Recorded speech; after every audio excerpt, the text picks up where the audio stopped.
was a dog day in L.A. Sunday as the Saints turned the Rams upside down.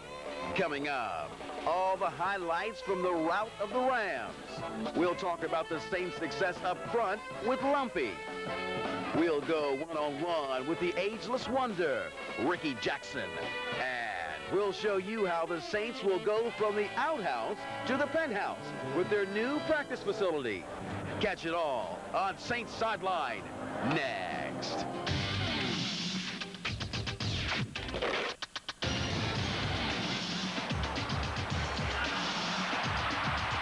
This is Saints Sideline. Hello, and thanks for joining us on Saints Sideline. I'm Ed Daniels. I'm Alexander Law. Ed Hagstrom said it repeatedly during the broadcast of the game on Sunday, and he is right. The Saints are the best team in the NFL right now. They sure look good on Sunday. They sure did. I think when the Saints were 5-0 in 1991, went on to win the NFC West, that you really couldn't make that argument. But right now, the Saints are playing dominating football. They look like number one. They'll get a week to rest and enjoy it. Get ready for the Pittsburgh Steelers at Three Rivers on October 17th. The killer instinct, something the Saints have been accused of not having in the past. They had it Sunday in abundance. The Saints outscored L.A. 21-0 in the fourth quarter to win big, 37-6.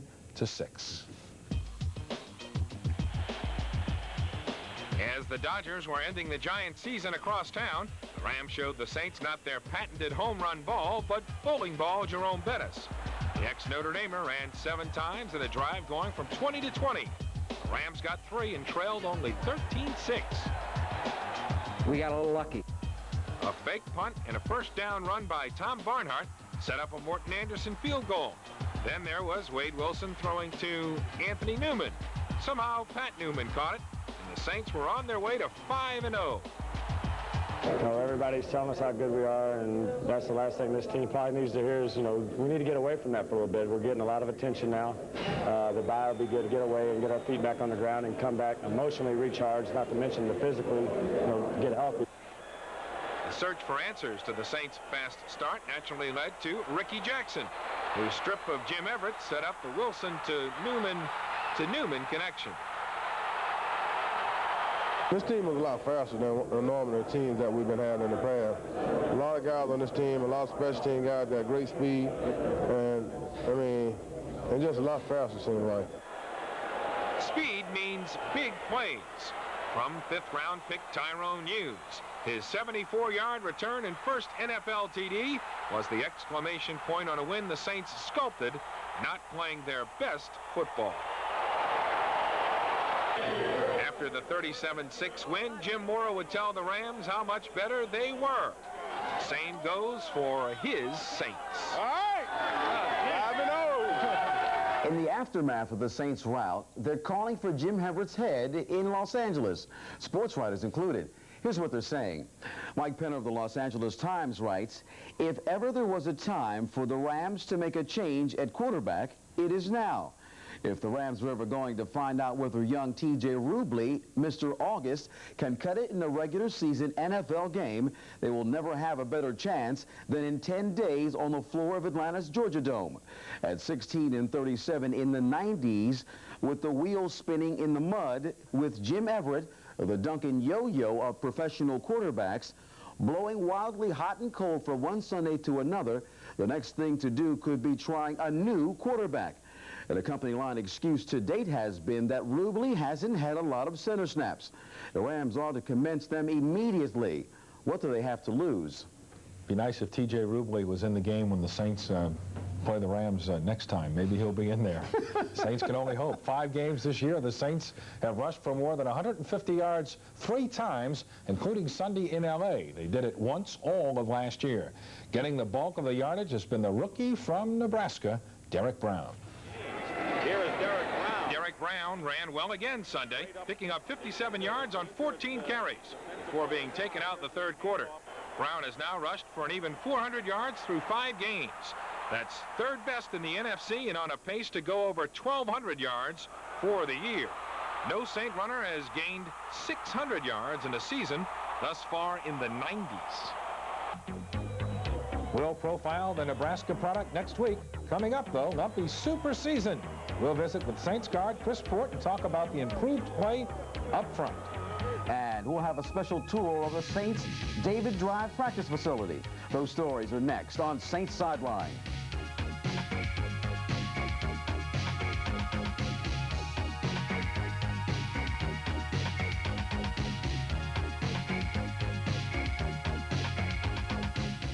A big key to Wade Wilson's success so far this season has been the protection. The Saints did not give up a sack Sunday, and Wilson's only gone down 6 times all year. One of the reasons has been the surprising play of a lineman they call Lumpy. Derek Brown off and running. He's made lots of yards on his own, but often runs through gaping holes. We've probably had more pancakes this year, guys put on their back from preseason to this date, than I've ever had around here. We've never had this many people getting knocked on the ground, having our guys finishing on top. We've never, ever done that until this year. At the end of '92, Stan Brock was shown the door, and Jim Dombrowski, who started 90 straight games, started 93 on the bench, behind starting left guard Chris Port of Duke, a 12th rounder in 1990, who played 3 years for pass-happy coach Steve Spurrier. Having a more balanced offense in college and throwing a lot of passes and having an opportunity to learn how to pass protect really helped me coming into the NFL. Boudreau had been playing 2 straight years. He never missed a practice. He never missed a snap. I felt bad that I had to, break his personal record, but you can't think about personal records. You got to think about the team. And here's a guy, Chris Port, who went through 4 or 5 weeks of training camp, and he earned that position in my mind. Plug in the super rookie William Rofe at right tackle, and the Saints are purring. In a couple years, Lumpy and the rest of the Saints will have a lot more room to spread out. As part of the state's $215 million sports bill, the Saints will get a new practice facility. Doug Mouton shows us how the Saints will go from the outhouse to the penthouse. The NFL life, exciting, glamorous, not at Saints camp.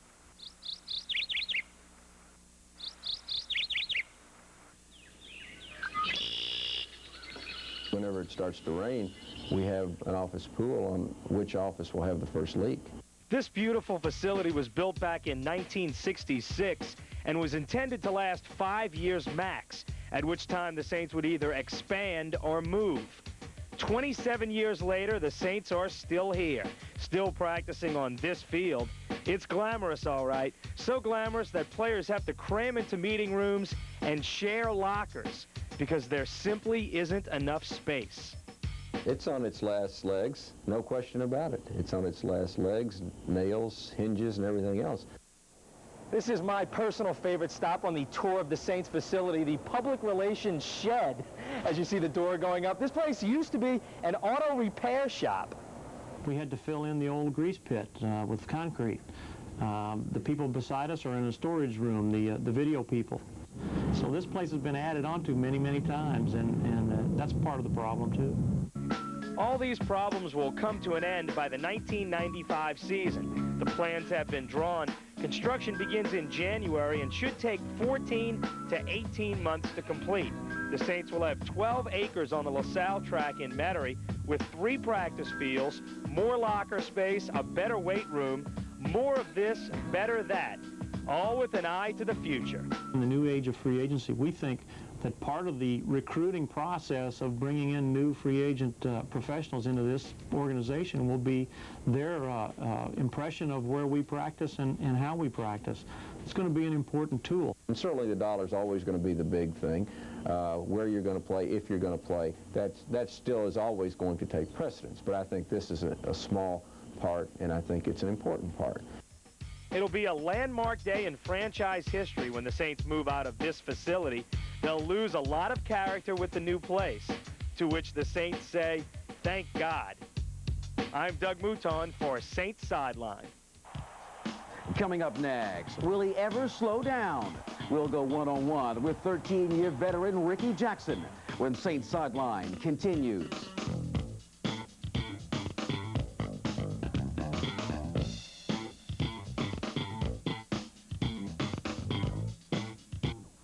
From watching him in the preseason, you knew it was just a matter of time before St. Aug's Tyrone Hughes broke a big one. That time came on Sunday. 5-0. The Saints altered their thinking, holding on to a rookie who can contribute only on special teams. Tyrone Hughes again Sunday showed that sound reasoning with his 74-yard return for a TD. The guy outpunted his coverage, and so we were able to get a good return going. All year long, we've had the opportunity to have good returns, and it's just been one missed block and one guy making a tackle. And, I mean, every game we go into it thinking, this is the week, this is the time we're going to get the job done. And just today we put it all together.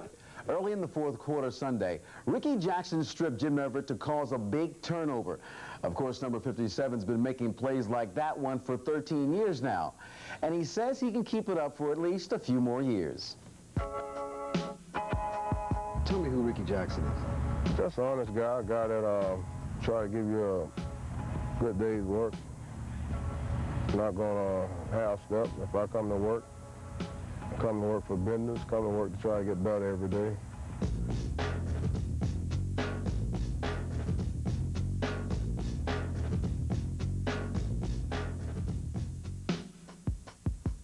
You never injured. The guys tell me you're so strong that you don't have to really work out that much. What kind of athlete are you? Well, I think God gave me that. I mean, I'm not one of the guys that have to lift weights every day to be strong. I'm not one of the guys that have to run every day to be fast. So I just take that and thank God for it and pray, give him the praise for that.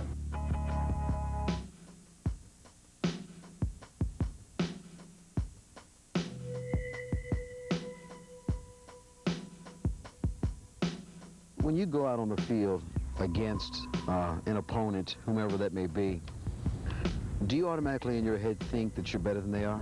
I think I'm better than everybody I go against. And I get the courage from Vic. I think my coach Vic really makes me know that I can beat everybody and what I need to do to beat everybody. Is there a point when you're playing, when you're getting sack after sack or tackle after tackle, that you feel you just can't be stopped? Well, I feel like that when I hit the field, especially home game. When I hit the field of home game, I feel like it'd be hard for somebody to stop me. How long can you go on with this? I think if I choose, and right now I'm getting to the point now where I got to start staying in shape a little better than what I've been doing. And I think I can do this for another 3 or 4 years, 5 years. But I got my goal shot for 2 more. And see what happens.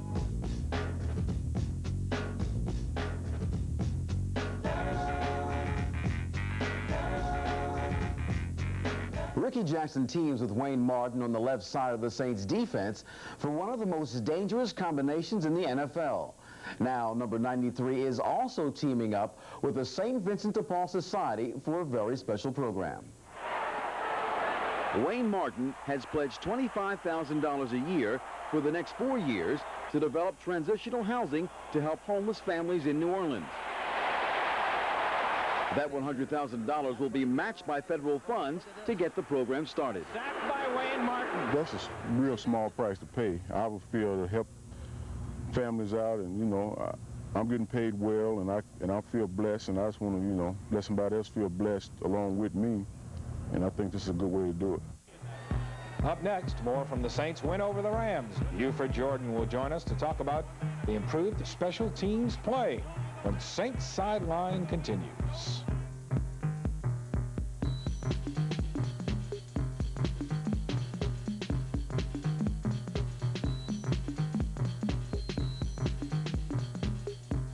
Areas of improvement so far for the Saints have been the running game and the special teams. The special teams did everything right Sunday, much to the pleasure of the head coach. The Saints special teams continue to make all the plays. Vince Buck down this Tom Barnhart punt at the Ram 1. Barnhart's fake for a first down. Tyrone Hughes' his punt return for a score. Everything about special teams is downright saintly.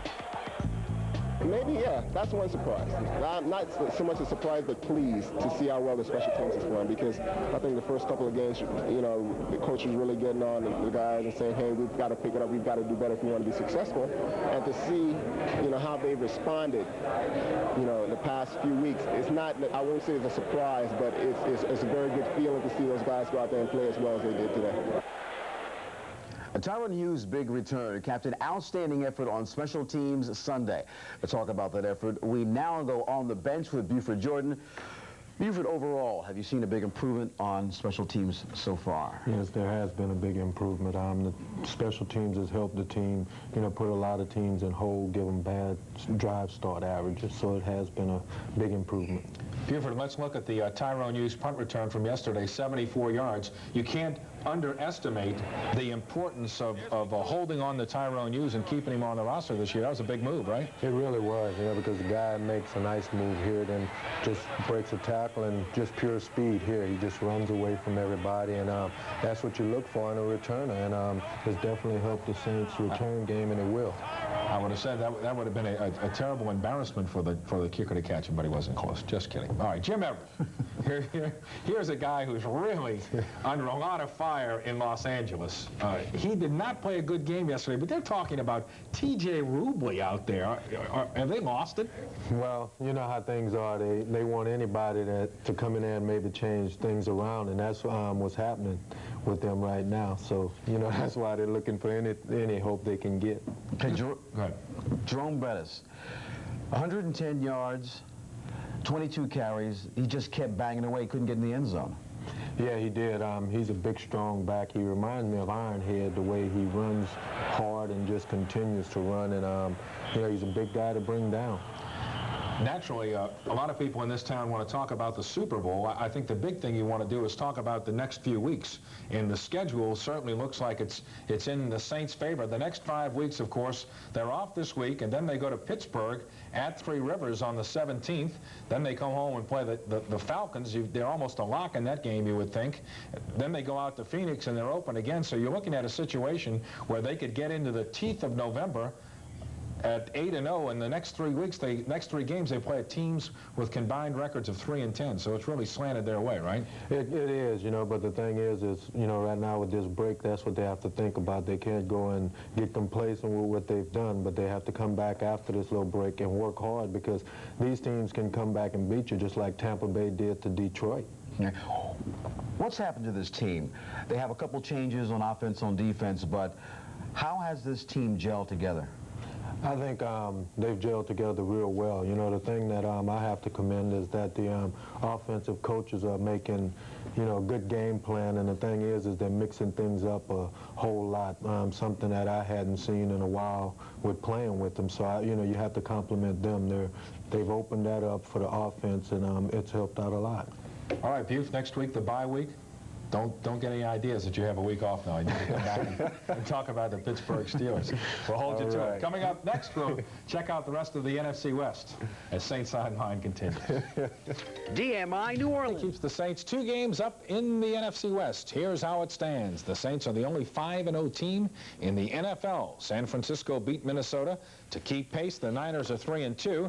The Rams fall to 2-3, and the Falcons, well, they're almost off the screen. They were shut out in Chicago. They are a dismal 0-5. 5 weeks in, here's how the playoff picture stacks up in the NFC. The Saints lead the way in the West. Detroit lost Sunday to Tampa Bay, but the Lions still lead the Central at 3-2. And the Eagles stayed unbeaten by beating the New York Jets. They're up in the East at 4-0. The New York Giants are on top of the wild card heap at 3-1. The Niners are next, and the third wild card team at this point, the Minnesota Vikings, at 2-2. Alex, maybe the best thing about the Saints' 5-0 start is that they are 3-0 in the division, and when you look at tiebreakers down the line, that could be big in any tiebreaker that figures with the 49ers. Well, you know, the Saints can stay reasonably healthy, not being the key word, healthy. This could be the year that they finally advance in the playoffs, but they'll have this weekend to relax and let the bruises heal. Not that way in prep football. There's no off week for Friday night football. This week, we'll get into the scores and highlights of Week 6.